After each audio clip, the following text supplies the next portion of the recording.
코로나 바이러스 감염증 19 국내 발생 현황을 말씀드리겠습니다. 10월 5일 기준으로 국내 발생 신규 확진자는 64명이 확인되었고 해외 유입 사례는 9명이 확인되어 현재까지 총 누적 확진자 수는 24,164명입니다. 위중증 환자는 107명이며 어제 안타깝게 한 분이 사망하셨습니다. 서울 강북구의 북서울 꿈의 교회와 관련해서 10월 3일 첫 확진자가 발생한 이후에 3명이 추가 확진되어 현재까지 누적 확진자는 총 4명입니다.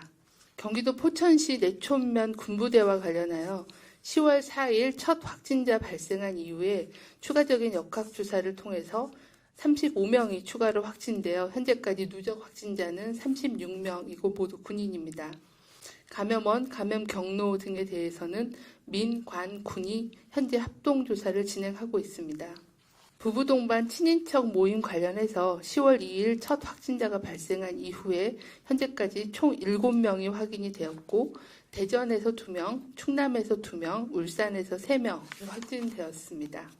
지난 일주간의 방역관리 상황과 위험 요인에 대해서 말씀을 드리겠습니다. 최근 일주간 감염 경로를 보면 국내 집단 발생이 20.4%, 선행 확진자하고의 접촉이 24.1%, 조사 중에 100명으로 19.6%로 나타났습니다.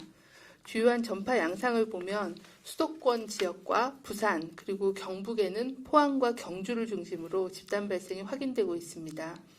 집단 발생의 양상은 의료기관과 요양시설 그리고 다중이용시설 특히 사우나나 목욕탕을 통한 전파가 많이 보고가 되었습니다. 그 밖에 다단계 투자 설명회 그리고 교육시설 등 다양한 집단에서 집단 발생이 지속적으로 발생하고 있습니다. 특히 정신병원과 정신요양시설 그리고 노인요양시설은 고령층 기저질환자가 많고 또 감염률 중증도가 높아서 노출자, 코호트 격리 등 감염 관리가 매우 중요한 상황입니다. 의료기관 및 요양시설의 종사자들은 반드시 마스크 착용, 손 씻기 등 개인위생을 철저히 준수해 주시길 바라고 특히 신규 입원자 또는 입소자 그리고 유증상자에 대해서는 신속하게 검사를 시행해서 조기 발견할 수 있도록 조치해 주시길 바랍니다. 그 밖에 실내 환기와 소독 그리고 외부인에 대한 방문 금지 등 시설 내의 감염 관리를 더욱 강화해 주시기를 당부드립니다. 추석 연휴 기간 종료 후에 지역사회 확산을 차단하기 위해서는 유증상자에 대한 적극적인 검사로 확진자를 조기에 찾아내고 신속한 감염 경로와 접촉자 조사를 통해서 추가적인 전파를 차단하는 게 중요한 시점입니다. 다음은 코로나19 연관된 소아청소년 다기관 염증 증후군 사례에 대해서 설명드리도록 하겠습니다.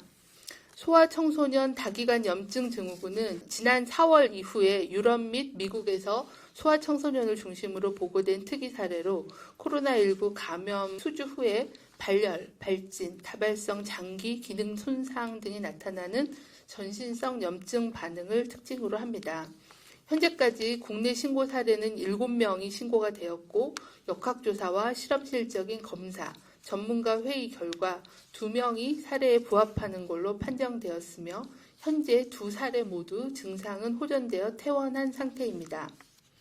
첫 번째 사례는 11세 남아로서 20년 1월부터 3월까지 필리핀 여행력이 있으며 발열, 복통 등으로 4월 29일부터 5월 11일까지 입원 치료를 한 후에 퇴원한 사례로 5월 25일 날 신고가 되었으며 최초의 전문가 사례 판정 회의 결과로는 코로나19 감염과 관련된 검사 결과가 기준에 부합되지 않는 사례로 분류를 하였습니다. 하지만 그 이후에 시행된 항체 검사에서 양성으로 확인이 되어 9월 28일에 시행한 전문가 사례 판정 회의 결과 최종적으로 소아 청소년 다기관 염증 증후군에 해당되는 사례로 판정을 하였습니다.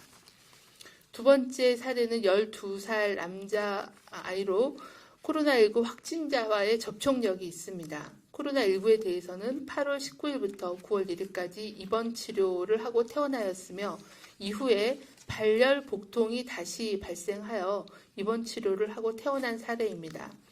9월 17일 날 신고가 되었고 역학조사, 전문가 사례 판정 회의 결과 사례에 부합되는 것으로 판정을 하였습니다. 우리나라는 유럽이나 미국 등지에 비해서 코로나19 발생 수준이 상대적으로 낮고 소아청소년 다기관 염증 증후군의 발생도 드물게 보고가 되지만 앞으로도 이 코로나19 연관된 소아청소년 다기관 염증 증후군 사례에 대해서 감시와 조사를 지속적으로 운영을 하겠습니다. 연휴 기간 동안에는 두 자릿수의 감염 규모를 유지해 왔습니다. 하지만 연휴 기간 동안에 검사 건수가 적었고 이런 점들을 고려하면 아직은 긴장을 놓을 수 없는 상황입니다.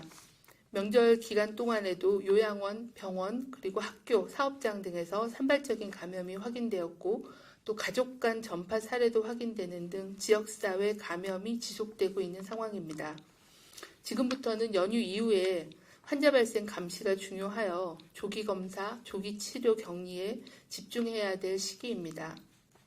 명절 고향 방문 그리고 다중이용 시설 및 많은 사람과의 접촉이 있은 후에 발열, 기침 등의 의심 증상이 있으시면 코로나19를 의심해 보시고 출근, 등교는 중지하고 선별진료소를 통해서 신속하게 검사를 받아주실 것을 당부를 드립니다.